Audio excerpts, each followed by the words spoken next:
Magandang araw mga idol. Ramram na ba rin ninyo ang mainit na panahon? Dahil ako, sobrang ramram ko na. At ano bang magandang gawin pagka ganito mainit ang panahon? Siyempre, pumunta sa malalamig na lugar, sa malililim na mapupuno. Yan, kagaya nito mga idol. Wow! At ano ba ang gustong-gusto ninyong kinakain pagka ganitong mainit ang panahon mga idol? Kaya naman mga idol, naisip namin ni Darling na magtinda ng paninra na naaayon sa panahon. Kaya naman mga idol, nung nakaraan nga ay sumahor ako kay Lolo Meta. Oy, thank you Lord. At kay Lolo Meta, kahit paano ay nagkaroon tayo ng sahod. Maliit man pero malaking tulong na rin sa amin, karagdagan na rin. At yun ang ginawa naming pangpuhunan para sa aming bagong product. Yun nga mga idol, naisip nga namin ni Darling na maghalo-halo. Tamang tama sa mainit na panahon, diba?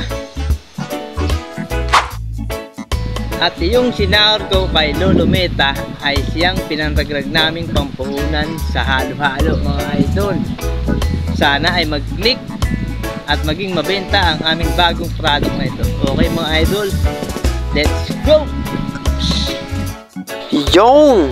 Dumiretso na nga ako mga idol sa pantalan para magintay ng bangka para naman hakutin ang aming pinamili. Napansin ko nga mga idol na yung iba ay rito na talaga nagtatambay at nagkakapit pa ng ruyan dahil rito talaga maginhawa. Sana all.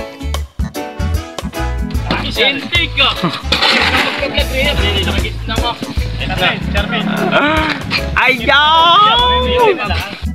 Fast forward tayo mga idol. Rumating na nga ang bangka na aming iniintay. Karga-karga ang aming mga pinamili. At hinakot ko na nga kaagad ito para maluto na kaagad ang mga halo. Naren nga rin pala si nanay at nag-aayos-ayos na ng mga pinamili.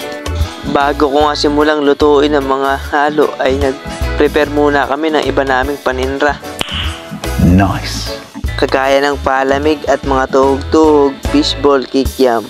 At marami pang iba. Pwede na!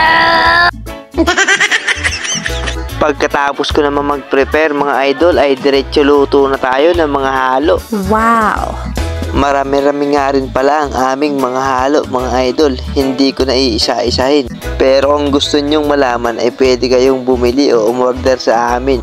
O diba? Sales stock yan. Ang galing! Ang galing! Pagkatapos nga nating maluto ang mga halo mga idol ay nagkaroon kaagad tayo ng buena mano. Isang dosenang halo-halo mga idol, kaya naman naging busy na si Darling. Wow!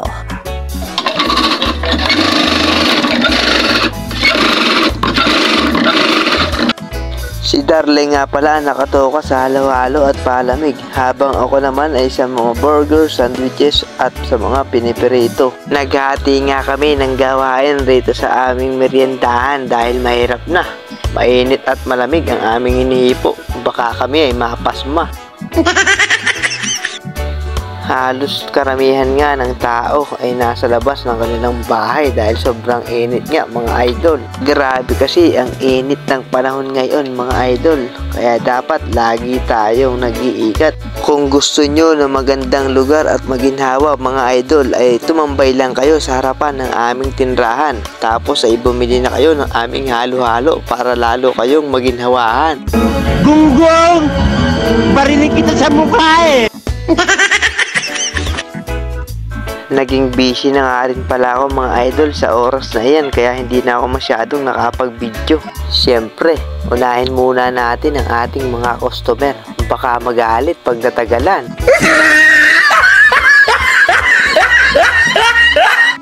Ganito nga kami halos araw-araw mga idol.